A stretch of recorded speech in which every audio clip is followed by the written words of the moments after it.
आता आपल्या आवडत्या मालिकेचे संपूर्ण भाग मालिका प्रसारित झाल्यानंतर लगेचच पाहू शकता फक्त सन नेक्स्ट वर. भारतातील प्रेक्षकांसाठी मोफत सेवा. मामा काय झालं? कसल्या विचारातेस? आल्या पावली परत मागं फिरावं म्हणतो. म्हणजे कसं आहे ना डॉली, प्रत्येक ठिकाणी सुखाचे दिवस ठरलेले असतात आणि इथले आपले दिवस संपले असं वाटायला लागले. मामा काय झालंय? नाही, तसं अजून काही झालं नाही, पण सध्या आपण त्या रावसाहेबच्या तालावर नसतोय. तो जे सांगतोय ते आपण करतोय म्हणून इथं राहतोय. थोडक्यात तो मदारी सारखा आपल्याला नाच म्हणतोय आणि आपण त्याच्या तालावर नाचतोय. यात थोडी जरी चूक झाली ना तर मग संपलंच सगळं आणि त्याच्या राज्यात नाराला क्षमा नाही. आपल्याकडून काहीतरी घडून त्याने आपल्याला घराबाहेर काढायच्या आत आपण घराबाहेर गेलेलं केव्हाही चांगलं, नाही का? पण जाणार कुठे? आपल्या घरी. आपल्या घरी म्हणजे मैत्रीचं घर असं म्हणायचं होतं मला. पण मामा ती मैत्री घेईल का घरात? मनाने वाईट नाही ग, आणि तुला पाझर फुटल असं करू आपण काहीतरी.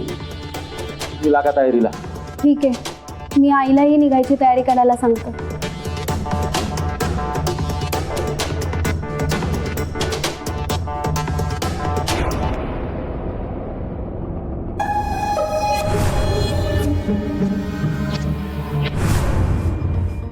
काय दिवस झालेत आपल्यावर. ज्या घरात आपण राज्य करायचो त्या घरामध्ये आपण चोरासारखं शिरतोय. हे सगळं ना या मामामुळे झालं. माझ्यामुळे? मग त्या रावसाहेबांकडे जायची आयडिया कोणाची होती? माझीच होती ना, पण माझी आयडिया आपल्या सगळ्यांच्या भल्यासाठीच होती ना. हो, काय भलं झालं? इकडे बहिणीचं घर सील होणार म्हणून तू रावसाहेबांकडे घेऊन गेला आणि रावसाहेब घराबाहेर काढतील म्हणून इकडे घेऊन आलास. का तिला जरा समजून सांग बरं. हे म्हणजे असं झालं, कसं करावं भलं ते म्हणतं माझंच कर. हो, कारण मी खरं तेच बोलते. तसे ते रावसाहेब आहे ना, ते पण वहिनीचं काही बिघडवू शकले नाहीये. तुम्ही दोघं जरा गप्प बसा.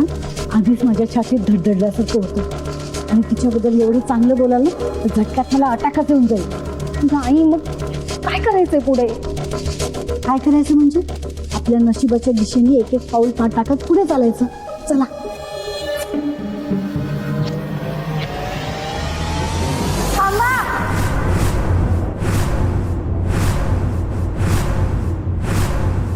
खबरदार एक पाऊल पुढे टाकलं तर.